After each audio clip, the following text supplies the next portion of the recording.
Just remember, those aren't boos, those are loos. Good afternoon, everybody. Sorry about the low battery. I'll tell you, starting off with a bang here this afternoon. Today's been a day for the ages already. Not one we'll chalk up in the record books, but it's going to get nothing but better.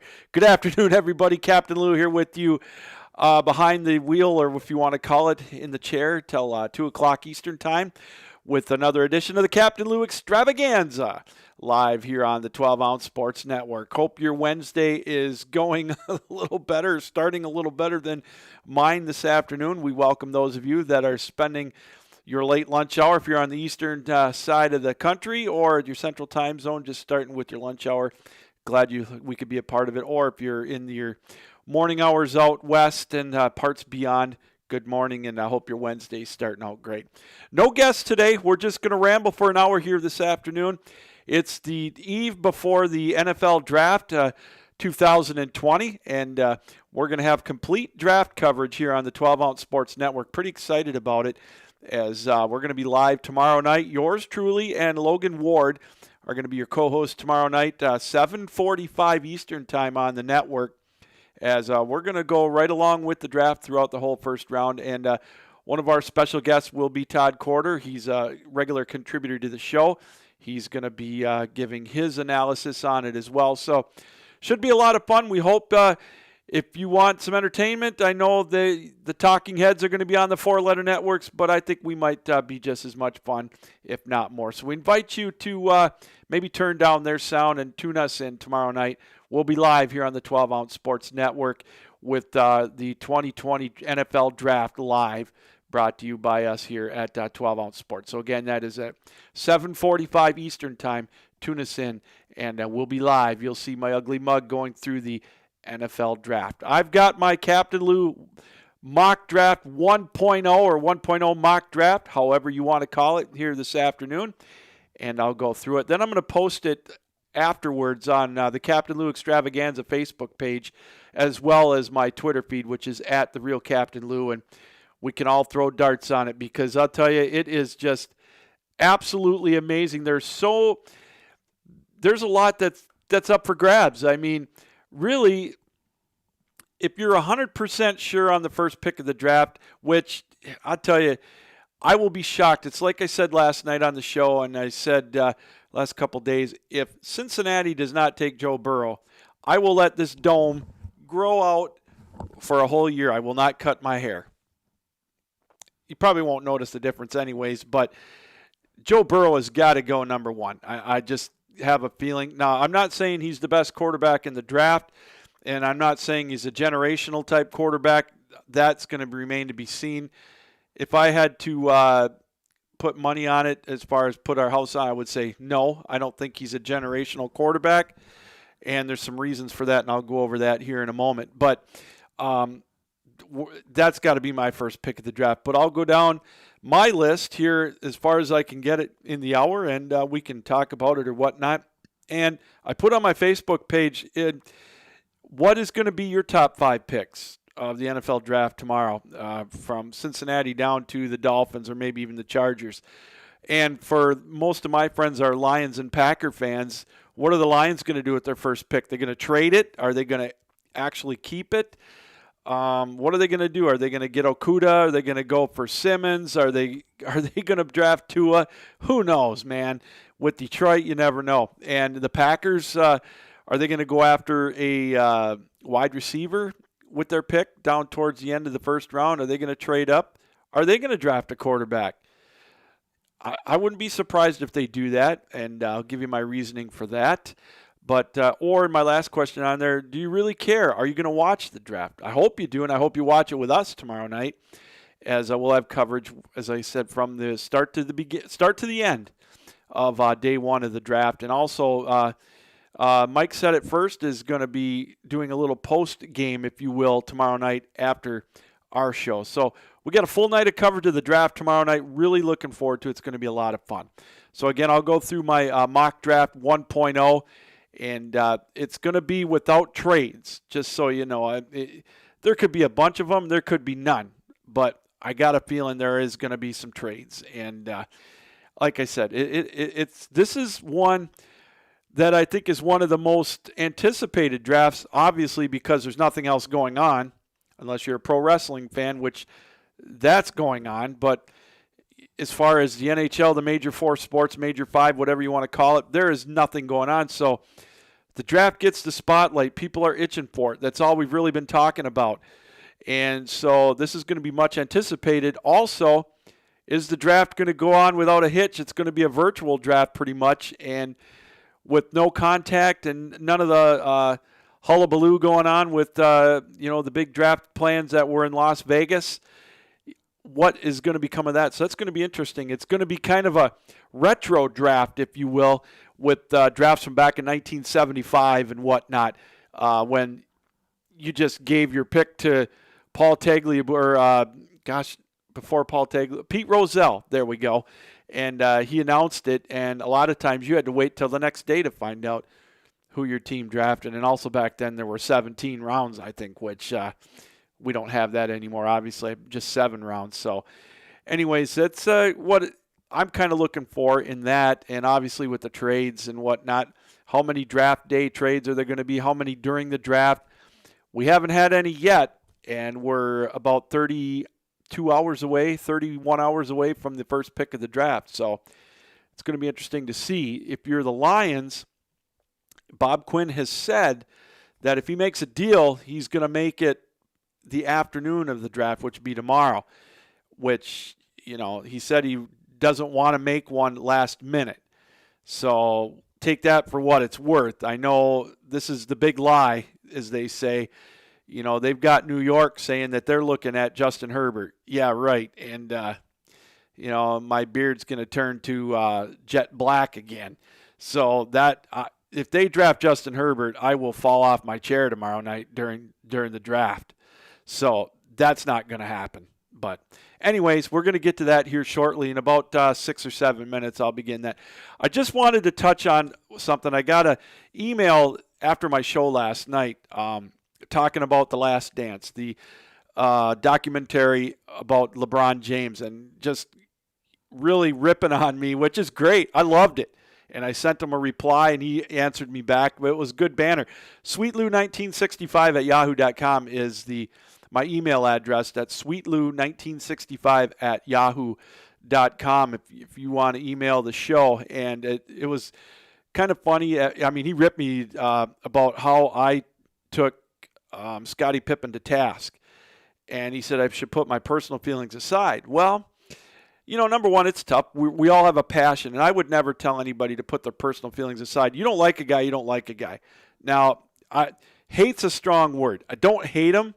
I just thought he was a bit overrated, and I'll stand by what I said. And I think that he should have never been on the dream team, not at that point of his career. Now, if that was after all his accolades with winning all those championships with the Bulls, maybe he should have been on the dream team. But it was right after they won their first championship. And ironically enough, he, in the previous years, he was a no-show in the semis against Detroit. Game 7, the one year, he had a migraine, said he couldn't play. And he played very passively against Detroit the first couple of years. And I just don't think, you can't sit there and tell me that there weren't at least 15 guys better than him. And yeah, I was a little upset because Isaiah wasn't on the team. I thought he was better. They had the freeze out, the All-Star game freeze out, whatnot. And, again, and he also took me to task on kind of blaming Magic, and I'll stand by that. I think Magic could have went to bat for Isaiah. Maybe he did, but from all accounts that you've read over the years, he didn't, and he kind of stood behind Michael Jordan, which I don't know. So I kind of lost a little bit of a love, if you will, for Magic Johnson. But Scottie Pippen, to me, he was all about himself for his whole career. And, he sure talked the talk even after Jordan left the first time to go play baseball with Birmingham and when he came back. And that last year, it was all about the contract. He was willing to sacrifice a championship to make more money, and that to prove a point by not getting the surgery right after they won their 5th title in July. He would have been ready to go by training camp, and he decided to wait until September to have that surgery, and so he missed the first 2 or 3 months of the regular season. Now, they won the championship, but I tell you, that's, again, was the tip of the iceberg for me with him. And there is no way, to coin a phrase from Vince McMahon of the WWE, there is no way in hell that Scottie Pippen is a top 50 of all-time basketball player in the NBA when that came out. No way. And I don't buy it for a second. And he's very good. Top 100, okay, I can go along with that. Top 50, no way. And so I will argue that until the cows come home. So that's kind of my feeling on him. And I got to tell you, I shared it on my Facebook page last night and also on Twitter. If you get an opportunity, watch the interview that Chris Broussard had with Isaiah Thomas, the one-on-one. It was great, and he was very candid, and he took the high road about the freeze out, about the dream team, this and that, about all the rumors, and he doesn't blame Michael Jordan. He said he's never come out and said it, and he takes him for his word. And he was right. They were all very brash back then. And what I really liked, and what I really liked about that interview, there was a few things, but number one, when they asked him about, Michael and LeBron, he said that there are probably 10 or 11 players right now that may be more athletic than when they played. And he said, if Kevin Durant and Steph Curry and LeBron played with them back in the 80s, he said, wow, now that would be something. They could have their heyday. And so at number two, when they asked him who he thought the greatest of all time was it Magic? Or I'm sorry, was it Magic? Yeah. Was it Michael or was it LeBron? He said it was Kareem Abdul-Jabbar.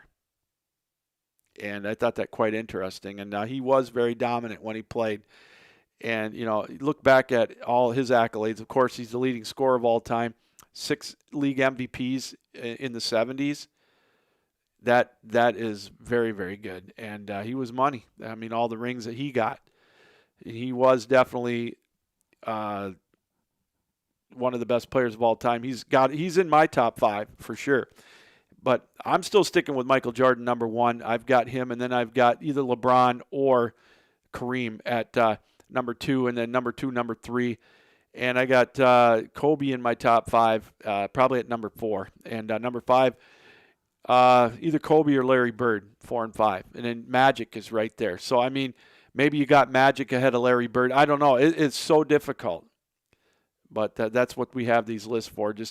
That's the fun thing, to kind of banter back and forth on that as well. So, anyway, so I just wanted to touch on that. And it was, again, if you got something you want to say about what I say, I think it's great. Follow me on Twitter at TheRealCaptainLou, or the Captain Lou Extravaganza Facebook page or my personal one, Lewis Gamlin, or drop me an email, sweetlou1965 at yahoo.com. And my closing thought on the Last Dance is it's going to be a lot of fun watching episode 3 and 4 because they are going to deal with the bad boys. And as a Pistons fan, like I said, it's going to put me to test to put any ill will feelings I have. And I'm still, the respect factor for Michael Jordan's game is always going to be there. And I think he still is the best of all time. So anyways, we're going to take a quick break, and we come back. We'll get into the mock draft and see what you think. And you are watching the Captain Lou Extravaganza live here on the 12-Ounce Sports Network. Esports are here to stay. Go to jazzsports.ag, log into your account, and look for our new esports section on the top of your screen. Browse through all the different available matches and watch them live with our exclusive esports betting platform. Get instant access to game results, pending and graded bet reports, outright bet types, and upcoming match schedules, all at the easy reach of your fingertips. Jazz Sports puts you in the game.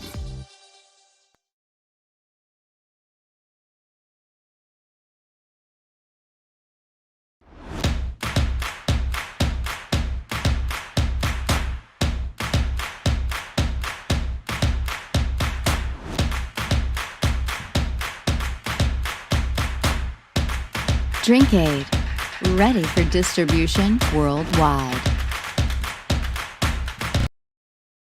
Nothing makes us happier at Lexington Law than when our clients cancel our services. Listen to this client call and see what we mean. Lexington Law Firm, this is Erin. I would like to cancel my account. I'm sorry to hear that. No, don't be. Actually, you guys have done tremendous work for me, and I was working with you for several years now, and my goal was to get a mortgage written by the end of this year, and I just got that mortgage commitment. That is wonderful. My credit went from like 440 working with you guys to 700. Nice. And I got a very good 4.25% 30-year fixed rate mortgage. I have nothing at all bad to say. If you ever want me to write a testimonial, well, I will. As a matter of fact, I've recommended you to a lot of friends. Lexington Law has served over 500,000 clients, taking expert action on their credit that has led to the removal of millions of questionable negative items from their credit reports. Call now and learn more about how Lexington Law may be able to help you in the removal of negative items from your credit report, such as collections, late payments, charge-offs, and many others. Call Lexington Law today. Hey, welcome back to the show here on the Captain Lou Extravaganza live here on the 12-Ounce Sports Network on this Wednesday, April the 22nd, 2020. Hope everybody's staying safe out there in these very difficult times. Relief hopefully is sooner rather than later. And while we got the opportunity here, we're glad to be a part of your afternoon here on the 12-Ounce Sports Network. This has been a treat for me to kind of be a diversion for the day or the pandemic that's going on, and I hope that we can take your mind off of it for at least a few minutes every day here on the network and here on the Captain Lou Extravaganza. Well, as promised, let's get into the draft, the mock draft 1.0 here on the 12-Ounce Sports Network, and the Captain Lou mock draft, if you will. I know some of our other personalities have had their kind of look at what the draft is going to be, and you know, it's funny is I look at some of it changes every day, every minute, and there's so many personalities that have got their own twist on this. Really, if you think about it, the only consensus that's out there is the number one pick. You hear leaks, you hear rumors. I brought it up last night, and I was on another show on Todd Corder's show that he's on another network. He's going to be one of our guest analysts tomorrow night on our program at 7:45. On the 12-Ounce Sports presentation of the NFL Draft. I said, Washington, you know, everybody's been quiet with the draft as far as are they thinking about a quarterback or are they going to be taking trade offers? Nobody's really saying anything about Washington going after somebody in the, you know, making a trade if they can acquire some assets. So I don't know. It's out there, and it really it's going to be interesting to see how it all plays out. So there's, like I said, there's so many people out there, so many trade possibilities. You don't know. And that's what's going to be the fun about this. Normally in the draft, you've got a pretty good idea of what the top 5 picks are going to look like, or even the top 6 or 7. But with the quarterback market out there, depending on who you trust, who you believe, there's 2, possibly 3 quarterbacks that could make it into the top 10. Jordan Love is really gaining some speed. He's moving up a lot of mock drafts. He could be in the top 10. Wow. That's it's wild. And there are so many different prognostications out there. I might as well throw my hat into the ring on that. So here we go with the Captain Lou Mock Draft 1.0. Number 1, the Bengals are on the clock. They're not going to be going anywhere. They're going to be taking Joe Burrow, the local kid out of Ohio. He played at LSU. A great year last year, a record-setting year. They won the national championship. I'm still not 100% sold that he's going to be a generational type Peyton Manning, Tom Brady quarterback, Joe Montana, that type of thing. He's going to be good. He's going to lead Cincinnati to some wins. I don't know. His arm strength still might be a little bit of a question. He was surrounded by some great talent at LSU, some fantastic talent. And part of the reason why I don't think he's going to be a generational type quarterback is look who he's going to. Cincinnati, they had a little bit of success under Marvin Lewis with Andy Dalton and Carson Palmer. But, right now they're definitely in flux. They've got A.J. Green. Can he stay healthy? Joe Mixon, can he stay healthy? They got a lot of problems on the offensive line. Is he going to be buried in perpetuity at Cincinnati? That's one of the things I worry about, and that might ding his legacy, if you will, or his career.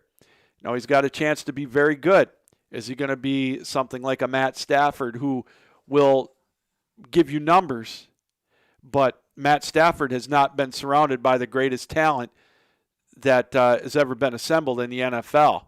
So I can't blame Matt Stafford for not getting past the first round of the playoff. I mean, he's had some questionable games, yes, but any quarterback has.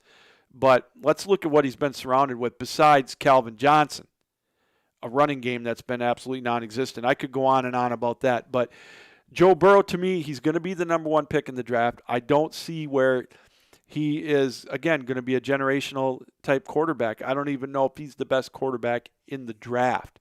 So that's kind of what I'm thinking. But I'm going to stick with Joe Burrow at number 1. That's pretty much a no-brainer. Unless somebody's out there trying to grab some clickbait on Twitter or, get their name out saying that Cincinnati's going to draft Tua or Justin Herbert or go with another local guy, Chase Young. I don't see that happening. I think it's Joe Burrow all the way. Number 2 pick is Washington again. There's some grumbling out there that they're listening to offers. I brought up the possibility last night. Why aren't they looking at a quarterback? And I've thought about it. They traded for Kyle Allen. He played under Ron Rivera. They've got Haskins, who he's got some growing up to do. We'll see if he's got a better mindset this year. Now, granted, again, Washington, they're not exactly going to scare you when they come onto the field out of the tunnel, but they're going to stick with him at least for another year. If nothing else, they can start tanking for Trevor. And so I think they're going to go at Chase Young. I would be shocked if they didn't. The only other way I could see them possibly going is taking Jeff Okudah. If that happens, then the Lions have some thinking to do. But I still think my money's on Chase Young, edge rusher out of Ohio State, defensive end. But, he's, like I said, he's great. I don't know if he's the best pure rusher in the draft. I got to be honest with you. I think Isaiah Simmons might be better. And I would take a hard look at Isaiah Simmons if I was Detroit. But, that's the question mark. So I've got Chase Young going number 2. Hold on a minute. Sorry, I can't. I got to turn that one down. Coming in at number 3, I've got this is where you come with the Lions. And I think that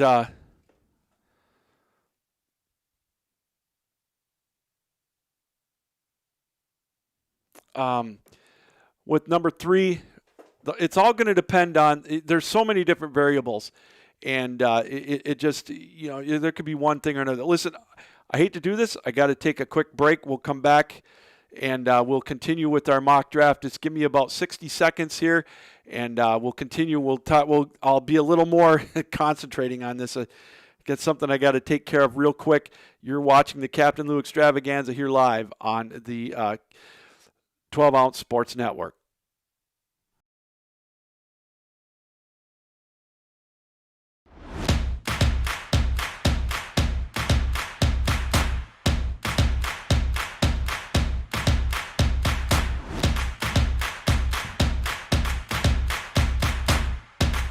Drinkade, ready for distribution worldwide.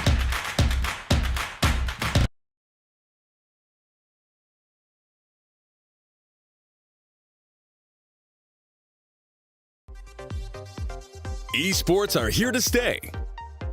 Go to jazzsports.ag, log into your account, and look for our new esports section on the top of your screen. Browse through all the different available matches and watch them live with our exclusive esports betting platform. Get instant access to game results, pending and graded bet reports, outright bet types, and upcoming match schedules, all at the easy reach of your fingertips. Jazz Sports puts you in the game. Hey, welcome back to the Captain Lou Extravaganza live here on the 12-Ounce Sports Network. Yours truly, Captain Lou, in the chair here for about another half hour. I apologize about that. We had to take a quick break. We're kind of right in the middle of the Captain Lou Mock Draft 1.0 as the draft is coming up live tomorrow night, and we're going to have complete coverage of rounds 1, 2, and 3 the first couple of nights. Yours truly and Logan Ward will bring you round 1 live, 7:45 Eastern time on the network. Make sure you check us out, and it should be a lot of fun. And one of our analysts, Todd Corder, a frequent guest of the show, is going to stop by as well, and we'll get some fun banter going back and forth. It should be a lot of fun to go over those picks, and we'll have the chicken wings and everything else going on tomorrow night for the draft, as we're going to kind of make it just, a fun atmosphere, and we hope you can check it out. When we went to break, we were going to continue talking with the Lions at number 3. Now, if they don't trade that pick, which it's so hard. If I got to tell you, my mind is it's changed so many times about people that are wanting to trade up for him. You hear so many different prognosticators and whatnot. My mock draft is going with nobody making any trades. So I'm going to stick with that. Detroit doesn't trade anybody. They're going to, in my opinion, they have to go with Okudah, the shutdown corner from Ohio State. They got rid of Darius Slay, which, I get it. He wasn't happy. Who knows what's going on between him and Patricia. It started to turn into kind of a cancerous situation, if you will, in the locker room. And whose fault it is, I don't know. Matt Patricia's got his style. He wants to do it the Patriot way, if you will. Not sure what's going on, and so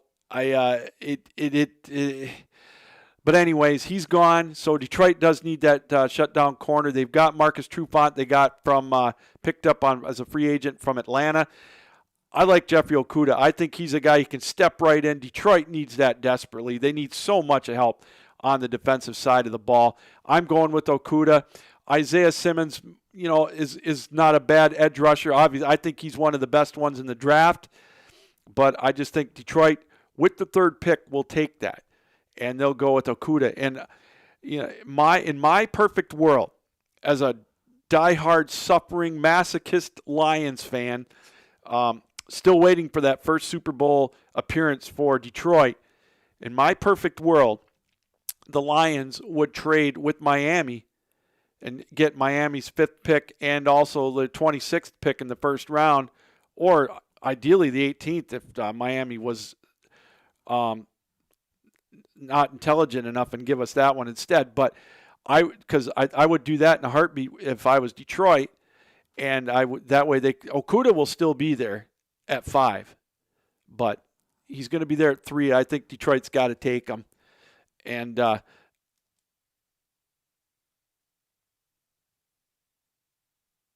it will. So I got a feeling that is where I would go if I was them. And I would go with Simmons. I beg your pardon. I would go with Okudah at number 3. Number 4 with the New York Giants. I got a feeling I would go with Isaiah Simmons. They need help on the offensive line. I know they're kind of waffling back and forth on this one. You know, depending who you listen to, who you talk to, they need help on both sides of the ball. But I think the glaring weakness for the Giants, in my opinion, is the defensive side of the ball more so than offense. I know they've got a block for David Jones and for Saquon Barkley, but it's to me, this is almost to the point where you've got the best player available, and that could be Isaiah Simmons. And again, shutdown corner. I beg your pardon, edge rusher, cornerback out of Clemson. Linebacker, whatever you want to call it. I think he's there. I think that's who they take. Now, if they decide to go on the offensive side of the ball, I think Tristan Wirfs would be the guy to go to, the tackle from Iowa. I've got either or, but I'm sticking with Isaiah Simmons. I just think they need more help on the defensive side of the ball, and I think that's where they go. Number 5, again, this is where it gets interesting if they stay where they're going to be at. I've got the Dolphins taking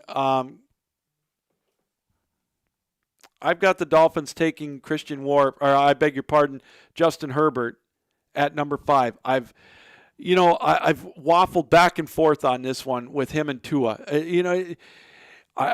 There's just something about Herbert that I like. I think his arm strength may not be better than Tua. Tua's got some arm strength on him.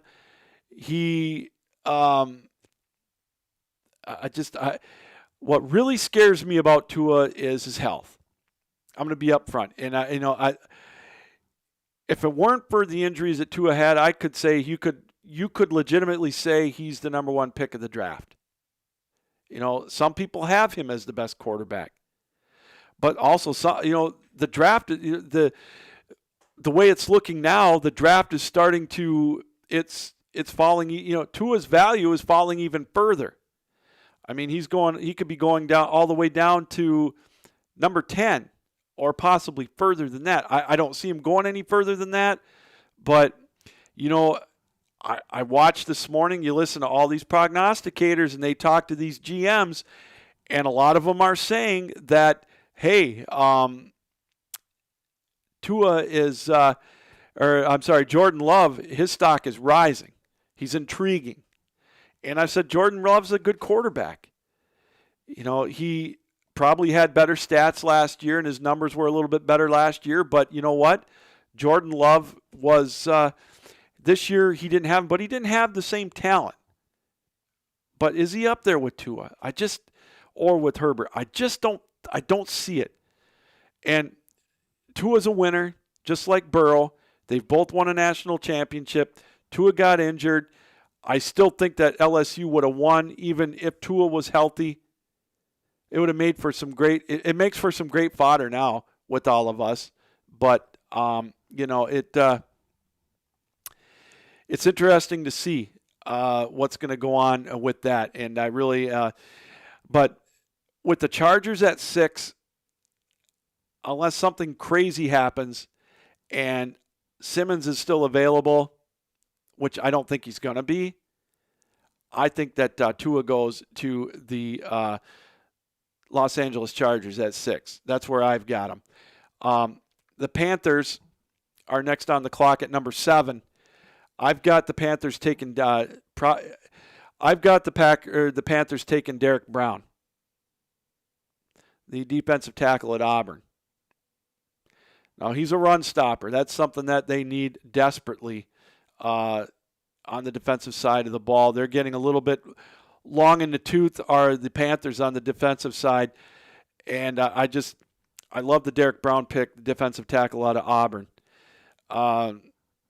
With Gerald McCoy, Don Terry Pope, Kuechly gone, he is probably, as far as an interior player on defense goes, probably the top player in the draft.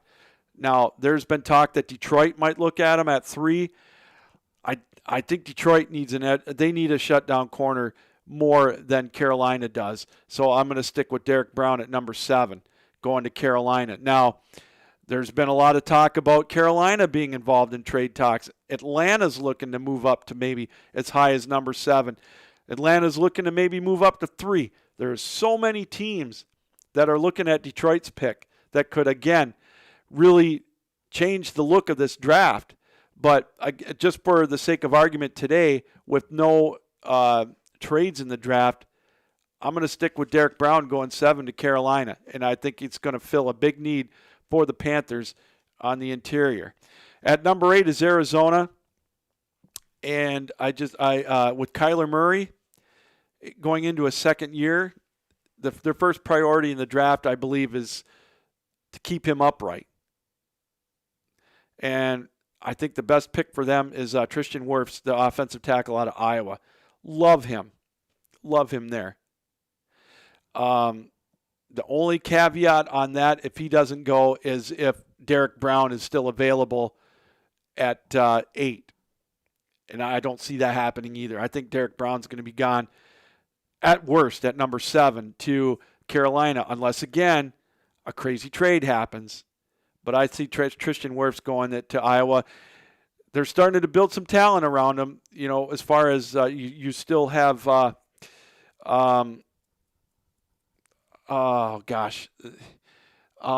Fitzgerald there, and they just got the wide receiver from Houston, and I'm just got him drawing an absolute blank right now on that. So he's got some weapons, but they got to keep him upright, and I think that they can. And their running game is getting a little better, but I think Tristan Wirfs would be good. He's going to be one. He's going to start right away at right tackle, left tackle. He's going to go plug him in as a starter if he's there at number 8. And I really like the Tristan Wirfs. I really like that pick at number 8. Number 9, this is where it starts to get a little bit interesting again. You're starting to get in the range where, do you go for the big splash? Do you go for offensive help? Do you go for defensive help? Best player available? This is where Jacksonville comes in. And I know they're fielding trade offers. And here's my thing. Are they going to wait a year on a quarterback? Are they going to go for a wideout? Or are they going to go for some defensive help that they desperately need as well? And in my opinion, now, I think that they're going to go after C.J. Henderson, the cornerback out of Florida. Kind of a shutdown corner similar to Jeff Okudah that I have slated to go to Detroit. I don't see the Panthers, or I'm sorry, the Jaguars going after a wideout. Now, they could change. They could really flip on me. I just think they need defensive help more than that right now. And unless there's a trade out there, I just think that their needs are big time in the defensive side of the ball. And I really think that they're going to go after C.J. Henderson. I know some people are saying that they could use somebody to go with Westbrook and Clark. With Derek Brown gone, I think he's going to be gone before it gets to 9. I still think they need C.J. Henderson, the cornerback out of Florida. I really believe that they need him, and on the defensive side of the ball. This is a very rich draft for wide receivers, and I think they could pick one up in the second round. And I don't think they're going to go quarterback, not yet anyways. I think they're a year away from doing that. I think that they would rather kind of get in the sweepstakes. I hate using that term tanking. I really do. but I can see where it kind of looks that way. And they're starting to shed some of their players. And, Leonard Fournette's on the trading block. Are they ready to go after a quarterback this year? Are they going to go all in for Trevor Lawrence or possibly the quarterback out of Ohio State next year? I just think that they're a year away, so that's why I got a feeling that Jacksonville is going to go with C.J. Henderson. And the pick at number 10 is Mekhi Becton out of Louisville. That's my pick. I've got him slotted in at offensive tackle. Cleveland, you hate to use the P word, potential, but they've got some talent. They've got some weapons on the offensive side of the ball. They've got Odell Beckham. They've got Jarvis Landry. They've got the running back depth. And, of course, with their quarterback situation, I mean, the weapons are there. My biggest thing, and they've got Jack Conklin on the other side of the ball, which, those two bookends for Baker Mayfield, wow. I mean, the potential for that is that they could move up there and give Baltimore and Pittsburgh a run. But it's all right here. And it just seems like they can't get out of each other's way. And this is going to be the year for Baker to prove himself, in my opinion, because he's got the weapons. He's going to have the blocking. Again, they signed Jack Conklin to a free agent contract, which I think is a great signing. And, again, the line is anchored on both sides. So I would say go after both of them. And, you've got the makings of a good line for the next few years. Now it's just the mentality. Can the Browns get out of their own way? And they've got, obviously, their defense is good. It's above average. It's scary that they could be good. They could challenge Pittsburgh. I think they could leapfrog Pittsburgh this year. But it's all on the shoulders of Baker Mayfield. And with the blocking with Mekhi Becton, who I think he can almost step right in from day one and play left tackle. And again, with Conklin on the other side, I think that's got the makings for a great line. And, that's where we're at on that. So I'm all in on Mekhi Becton, the offensive tackle out of Louisville. Why don't we take another minute break? When we come back, we will talk more. We'll get into the second 10 of the draft, and we'll try to get as far as we can here in the next 17 minutes. So give us 60 seconds. We'll be right back. You're watching the Captain Lou Extravaganza live here on the 12-Ounce Sports Network. Nothing makes us happier at Lexington Law than when our clients cancel our services. Listen to this client call and see what we mean. Lexington Law Firm, this is Erin. I would like to cancel my account. I'm sorry to hear that. No, don't be. Actually, you guys have done tremendous work for me, and I was working with you for several years now. And my goal was to get a mortgage written by the end of this year, and I just got that mortgage commitment. That is wonderful. My credit went from like 440 working with you guys to 700. Nice. And I got a very good 4.25% 30-year fixed rate mortgage. I have nothing at all bad to say. If you ever want me to write a testimonial, well, I will. As a matter of fact, I've recommended you to a lot of friends. Lexington Law has served over 500,000 clients, taking expert action on their credit that has led to the removal of millions of questionable negative items from their credit reports. Call now and learn more about how Lexington Law may be able to help you in the removal of negative items from your credit report, such as collections, late payments, charge-offs, and many others. Call Lexington Law today.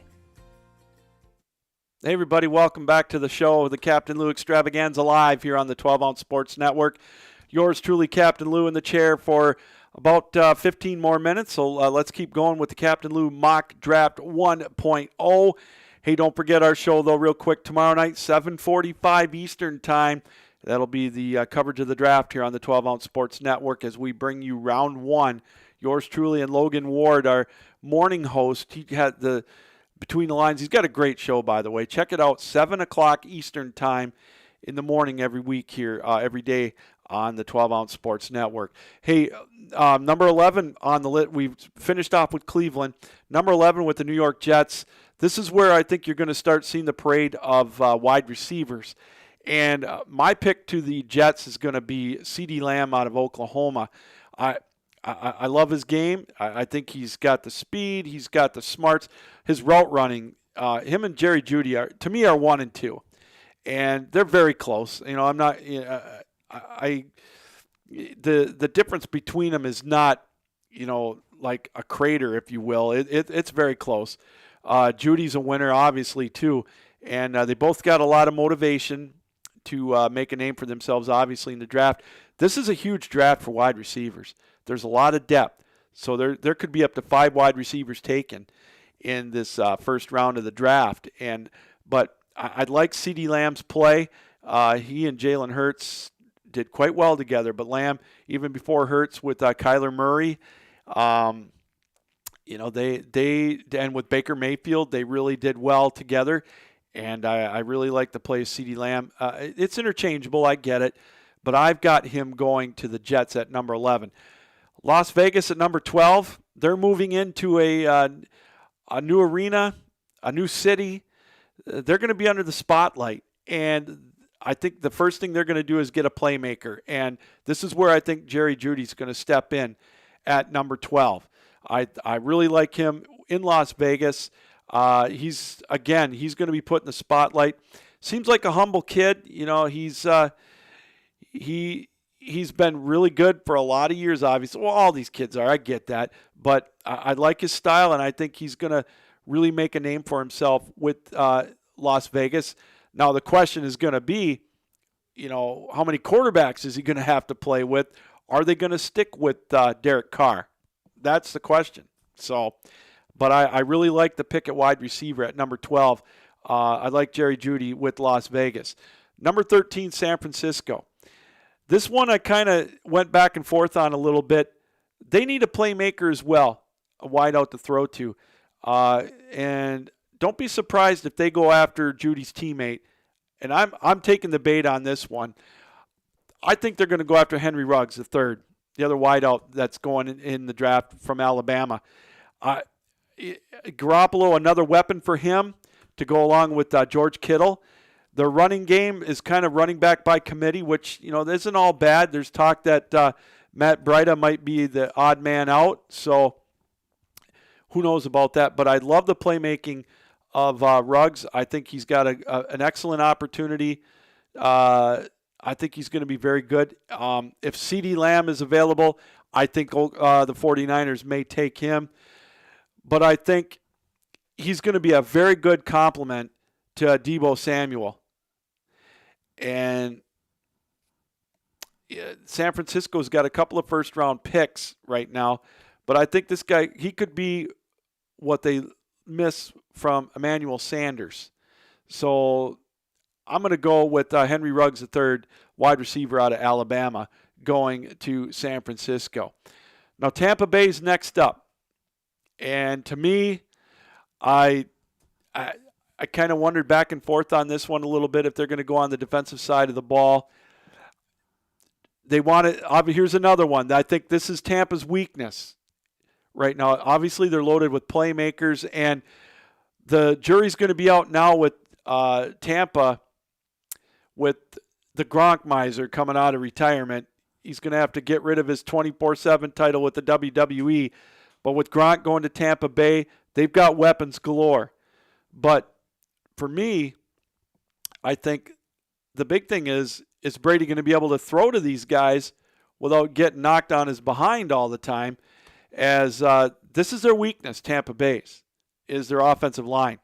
And if they can shore this up somehow and they can get, average to a little above average play out of their offensive line, then Tampa, to me, is going to be the division winner in the South. And that's why I think they're going to go offensive line in the first round of the draft and get on Andrew Thomas, offensive tackle out of Georgia.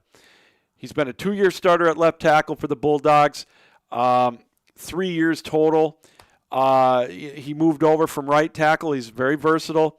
I love the pick. I think he proved his value. He protected Fromm big time. I love the pick. I think Andrew Thomas is going to be there at 14. 15 with the Denver Broncos.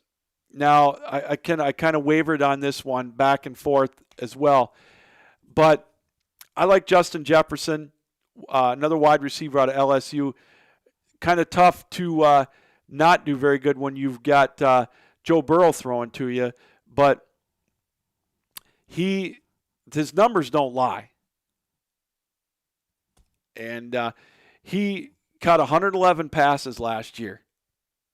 That's pretty amazing. That in college, they play less games than they do in the pros, obviously. I think they played 15 games when you count the 2 championship games. So he had 18 touchdown catches, 111 receptions. I mean, those are amazing numbers. I think they're very good numbers, and I like his play. I just think he's a hair underneath the other 3 receivers. Some say he's better than Ruggs. That's, maybe it's 6 of one, half a dozen of another, but I think he's right there. I like Justin Jefferson going to the Broncos. They need a weapon. The Broncos, to me, they're kind of in a situation. I don't know what their quarterback situation is like. Their defense is going to be decent. Their offense needs playmakers, especially at wide receiver, and I think this is where Justin Jefferson's going to fit right in. Unless they make a trade up to get one of the other ones, which I don't think they have to. I think this is a good pick, and I like Justin Jefferson at 15. Atlanta, again, if they stay where they're at and don't move up, I think that they need edge rushing. They need defensive help bad. And that's why I think they're going to go after Clavon Chason from LSU. Loved his play. And he was one of the reasons why, everybody gives credit to the offense with Joe Burrow and, with Jefferson. But the defense, I think, was overlooked a little bit too much. And that's why I think I like Chason. He was a great edge rusher, probably one of the top 2 or 3 edge rushers in the country last year. I think as he's one of the better players available, and Atlanta needs defensive help. They need linebacking help desperately. If they don't trade up to go after Isaiah Simmons or even Okudah higher in the draft, if you want to call Clavon Chason a consolation prize, then go ahead. But I just think he's very good there. It's a pick at 16 for the Falcons. Real quickly, the Cowboys, again, looking for defensive help. I've got them taking Xavier McKinney from Alabama. He's a talker. He's got going around telling everybody he's the number 1 safety, number 1 corner in the draft. It's put up or shut up time. I think he's good. Is he a Deion Sanders type? I don't think so. He's not quite that good. I think McKinney can be very good for the Cowboys. He can learn under Clinton Dix for a year. The Cowboys defense, I think, could be in a little bit of flux. That whole team's in flux right now. And it's going to be very interesting. Dallas, I don't think they're in the market for a quarterback, not this round, but I got a feeling Dallas is going to take one in the second round. You just look at what's going on in Dallas with Dak Prescott, and they don't have him signed up yet. They say they're working on it, but they've been saying that since, October, September? So I don't know. I just look at McKinney. I think he's a good pick in the opening round. He's a safe pick.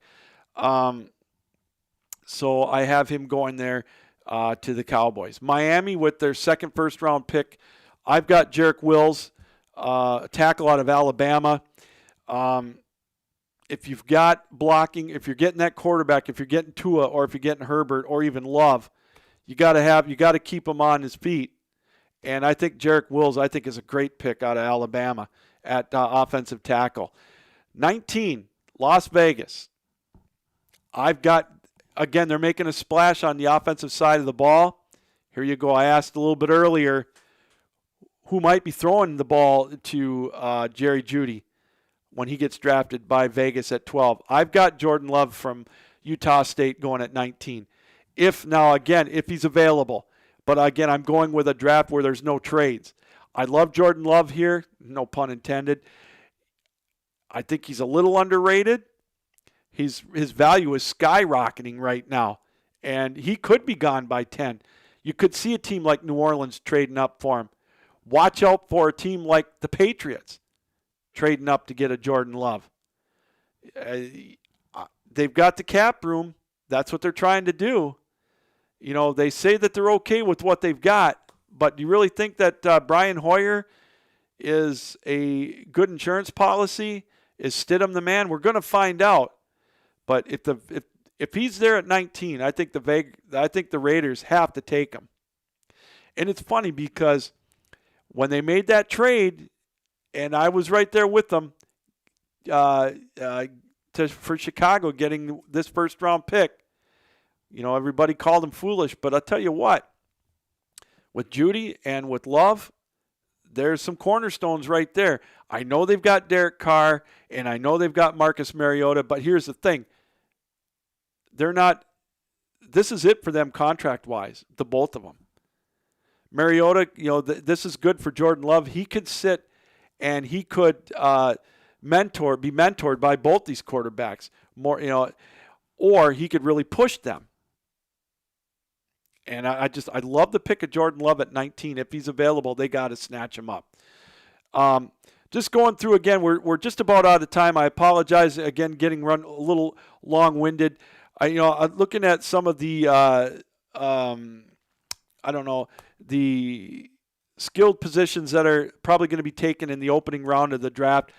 I've got Philadelphia. I've got them at 21, taking Brandon Ayuk, the wide receiver out of Arizona State. I thought he played really well this year.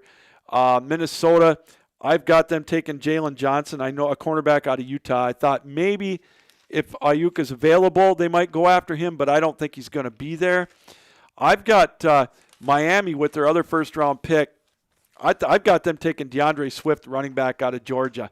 And I tell you, if Miami stands pat and they take these 3 picks, I think they're going to be sitting very good. But, again, here's the caveat. Are they going to be worried that somebody's going to go up and draft the quarterback that they want, i.e. Herbert or Tua? Are the Chargers going to trade with Detroit or with New York or Washington? But I think if Miami stands pat and keeps these 3 picks, they've got a coach I think is going to stay there for a while. I think that they're sitting good. And I've got DeAndre Swift going, the running back to Miami. Real quick, I've got T. Higgins going to Minnesota as a wide receiver, by the way, with their 25th pick. So that's kind of where I'm looking at with Minnesota. So kind of my look at the draft. We just about out of time. Again, thanks everybody for joining us here this afternoon on the show. We'll not be on tomorrow afternoon at 1 o'clock because we're going to be in the dungeon getting ready for the draft tomorrow night. 7:45 Eastern Time. Yours truly, Logan Ward, my tag team partner. We're going to be bringing you the opening round of the 2020 NFL Draft live here on the 12-Ounce Sports Network. Join us then, 7:45 Eastern Time, as we're going to have a lot of fun with that draft, with the show tomorrow night. I hope that you check us out while you're watching and leave us your input, and we'll see what you think of the draft picks and whatnot here throughout the night. So again, tomorrow night, 7:45 Eastern Time, join yours truly, Captain Lou and Logan Ward. We'll have Todd Corder joining us as well to give his insight on the draft tomorrow night. Hey, this reminder, keep your heads up, keep your sticks down, and keep your feet moving. And as always, keep your minds open. Thanks for joining us this afternoon, everybody, on the show. Until tomorrow night, so long, and thanks for joining us on the Captain Lou Extravaganza here on the 12